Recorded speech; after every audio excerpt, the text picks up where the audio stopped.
جب نبی علیہ السلام کا وصال ہوا نا، روح مبارک کو چھپا لیا، پردہ پڑ گیا، تو لکھا ہے کہ حضرت بلال نے نا اس رخت سفر باندھ لیا، سامان باندھ لیا۔ کسی نے حضرت ابوبکر صدیق رضی اللہ تعالیٰ عنہ کو بتایا کہ موذن رسول حضرت سیدنا بلال حبشی رضی اللہ تعالیٰ عنہ مدینہ چھوڑ کے جا رہے ہیں، تو حضرت ابوبکر صدیق رضی اللہ تعالیٰ عنہ حضرت بلال کو روکنے کے لیے آئے۔ آپ نے آ کر پوچھا ہے بلال نہ جاؤ، میں تمہیں نہیں جانے دوں گا۔ تو حضرت بلال نے بڑا زبردست جواب دیا۔ آپ نے فرمایا صدیق اگر تو اپنے لیے خریدا تھا تو روک لیں، میں رک جاؤں گا، تو اگر اللہ اور اللہ کے رسول کے لیے خریدا تھا تو پھر نہ روکیں، پھر مجھے جانے دیں۔ حضرت ابوبکر صدیق بھی رو پڑے۔ آپ نے پوچھا کیوں مدینہ چھوڑ رہے ہو، کیوں نہیں رہنا چاہتے؟ فرمانے لگے یہ وہ مدینہ ہے جس کی گلیوں میں حضور کے ساتھ چلا کرتا تھا۔ اب مدینہ تو وہی ہے، گلیاں بھی وہی ہیں، لیکن اب حضور کے بغیر بلال کے لیے ان گلیوں میں چلنا ناممکن ہے، اس لیے میں مدینہ چھوڑ کے جا رہا ہوں۔ چلے گئے تھے مدینہ چھوڑ، اور پھر آگے بڑا کمال لکھا محدثین نے۔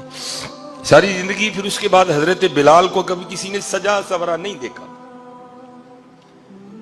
کو بڑا جناب عمدہ لباس پہنا ہوں نہیں، کبھی کسی نے اس کے بعد حضرت بلال کو مسکراتے نہیں دیکھا، کبھی کسی نے حضرت بلال کو سجے سورے نہیں دیکھا، بالکل۔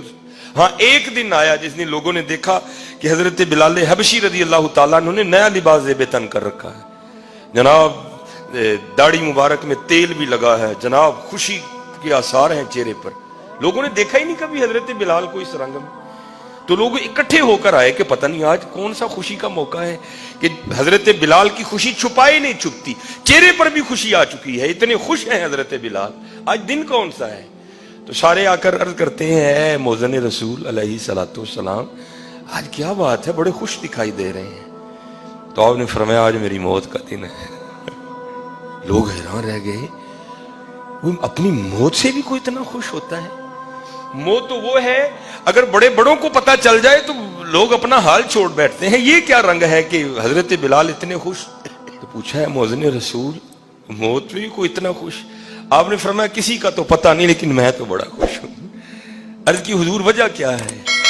آپ نے فرمایا یہ موت ہی تو ہے جس نے محبوب سے روک رکھا ہے، مروں گا تو حضور کی بارگاہ میں جاؤں گا، تمہارے لیے تو غم ہے لیکن میرے لیے خوشی۔ اور